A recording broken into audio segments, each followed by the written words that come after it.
The RLCS 2024 season is officially underway, with North America having finished its first event this past weekend. And out of everything that happened, one thing that I think no one saw coming was just how dominant G2 was. The team of Atomic, Beast Mode, and Daniel absolutely plowed through the competition, sweeping Gen G in the grand finals. In today's video, we'll be discussing the very simple tactics that G2 is employing that is leading to them having this much success. So we're going to be looking at this through the eyes of Atomic to see just how this G2 team is really working. Now, when it comes down to it, the strategy of G2 really comes down to three simple things.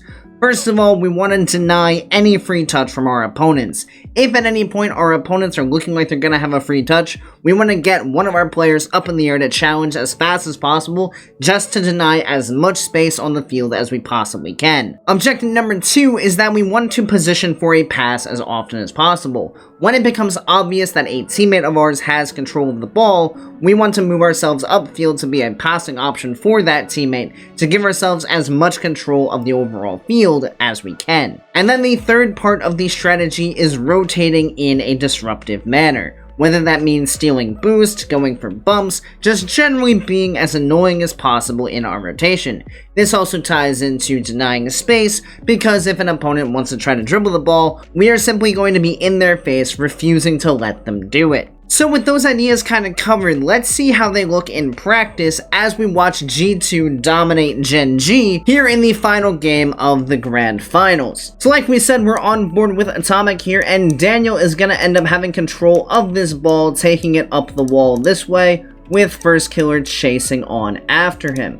So now, a natural idea if this was, say, solo queue, would be to just let our teammate take this ball up the wall. We know we have a teammate behind us, let him turn up the field, and we'll play back in a supported position since we're already so close to the play.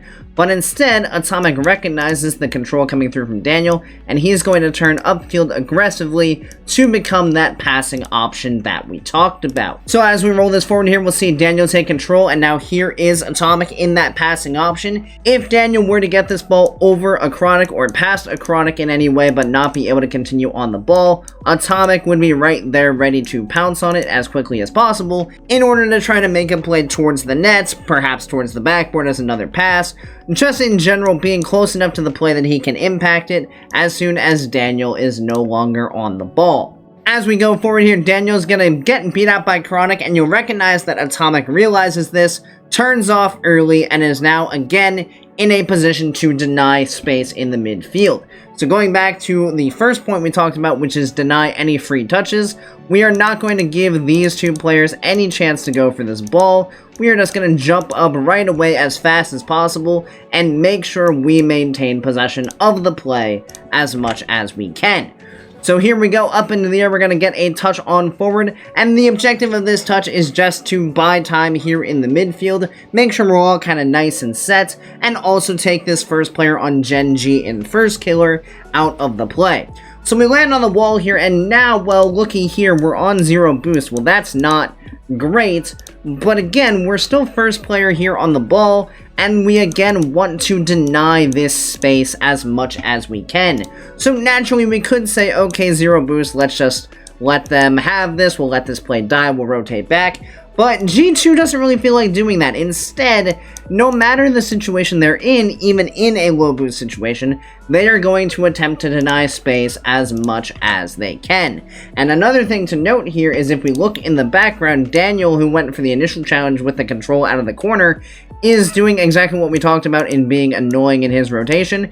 He's going to go take this boost as he rotates out, which is going to minimize the resources available to the Gen G defense, which is exactly what we want to be seeing. So Atomic here is just going to wave dash off the wall and make sure we get back in the face of these Gen G players, and you'll notice that he's not really necessarily challenging the ball, but instead he's going to try to maximize his effectiveness as much as he can by just plowing on through and driving First Killer off the ball. So now we've slowed down Gen G's rotation just a little bit, and now we can see Beast Mode coming forward, continuing the idea of no free touches. Here comes Beast Mode through the air, gonna put in another challenge. So now we're going to be a bit annoying in our rotation and just rotate straight across the net, maybe look for a boost steal. Of course, Daniel just took this one, so it's not there.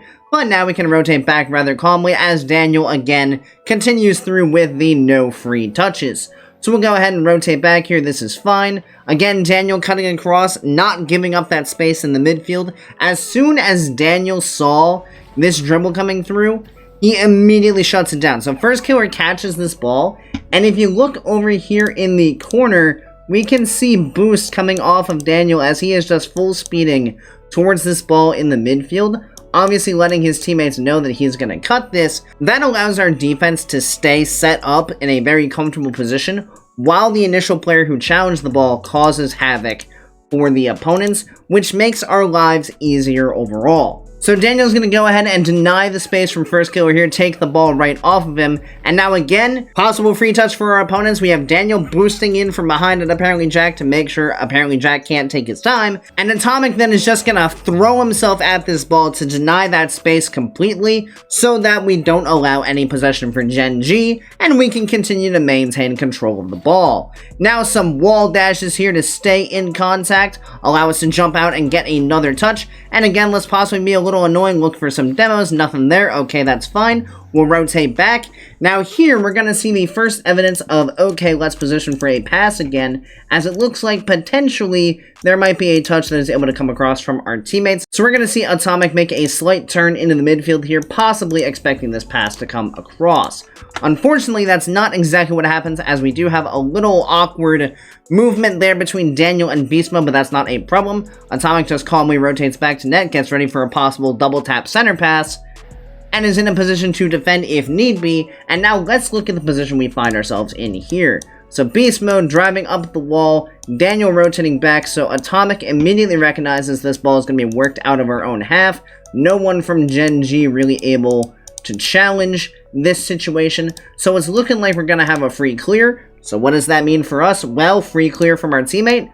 Let's start to work upfield and be that passing option. So as Beast Mode plays this ball up, we can see Atomic already streaking downfield here. The ball gets over apparently Jack, and as soon as this ball is past apparently Jack, Atomic recognizes that he has a perfect opportunity to go for a quick shot here, while all eyes are on Beast Mode floating through the air. So Atomic nice and easy jumps up and taps the ball right over the oncoming defender, who was more than likely watching that entire situation develop and was unable to quite decide which player was really going to take it. It ends up being Atomic, and because of this playstyle from G2, we were able to slot in this first goal here and take the 1-goal lead. So you can see through that first play just how effective this whole strategy is. We're wreaking havoc on the opponents, not giving them space to do things, and largely keeping a nice spread of the field where we can really easily control the ball, which is exactly what these guys want to do.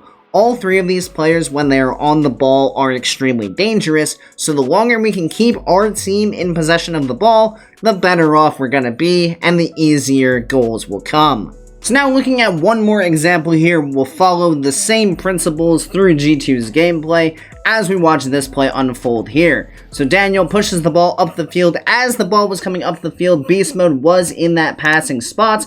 Daniel probably states that he's going to stay on this ball. So what does Beast Mode do? Well, if we're not going to be a passing option, the next thing we can do is wreak havoc. So he goes for a demo here, and then he's just going to rotate along looking for more demos, causing as much annoyance as he can to the Gen G backline as Daniel brings the ball forward. Atomic just going to calmly sit back and wait to see how this all develops. There goes Beast Mode stealing a boost, now looking for a bump on First Killer.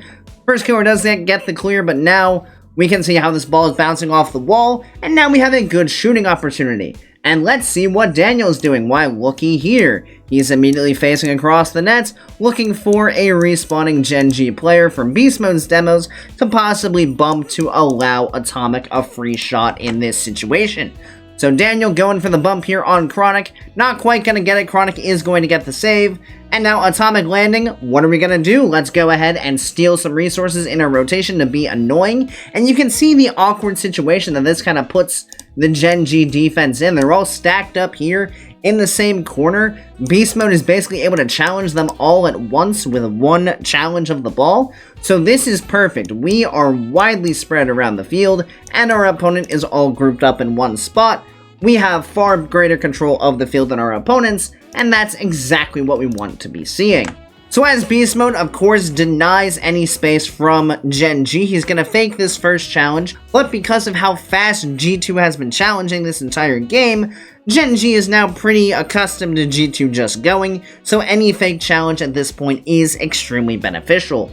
So Beast Mode going to go ahead, force out the challenge from Appjack, the ball going to be pinched along, and of course Beast Mode going to immediately start to rotate through the Gen G defense, as we see him go for some demos here already, and Atomic is going to make sure we keep apparently Jack under wraps, recognize that we don't need to immediately challenge, so again, a slight fake, gonna put Appjack in a very awkward spot, and now we can go ahead and put in that challenge when it's beneficial for us. Beast Mode continuing to wreak havoc on the backline, just going for continued demos over in the opponent's corner. So now, Atomic with control, let's see if we can put a shot on. Appjack does do a very nice job of recovering to get back to this ball. So Atomic gonna take this challenge here. We do get a bit of a favorable challenge that's gonna bounce right back into us, but our game plan has allowed us to maintain constant pressure on the Gen G half of the field, and sometimes when you're just maintaining such consistent pressure and putting your opponents in so many dangerous spots, you can get rewarded with some favorable bounces just because of how much you're controlling the field.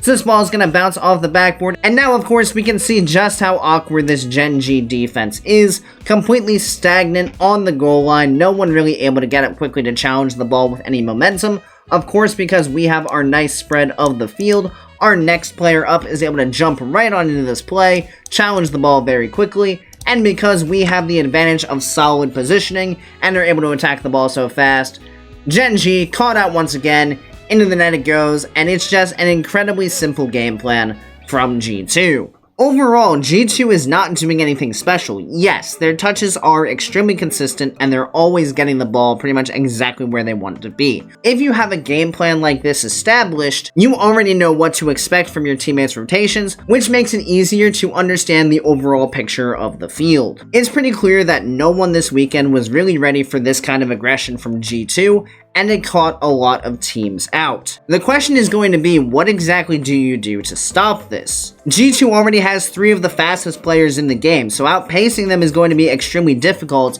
and even if you outpace one of them, there's still going to be more players there to keep their strategy in play. So okay, let's try to slow the ball down, except as we saw, the one time a Gen G player did try to take a dribble, they had Daniel in their face right away, taking the ball off of them, threatening demos, and overall making life very difficult. So what exactly is the answer to the G2 playstyle? Right now, no one's really quite sure, but it will certainly be interesting to see how this playstyle contends throughout the season. I do hope you guys got a general idea of the way G2 likes to play Rocket League in this video. It is certainly interesting to break down the playstyle of different teams and just what they like to go for on the field, and I do hope you guys enjoyed it. If you did, make sure you click that subscribe button right down below so you make sure you don't miss any future Rocket League content. Additionally, if you'd like to be a bit more involved in the community that we're building here, please consider joining my Discord, which I'll have linked down in the description. And as always, I hope you guys have a great rest of your day, and I'll see you next time. See you later, guys.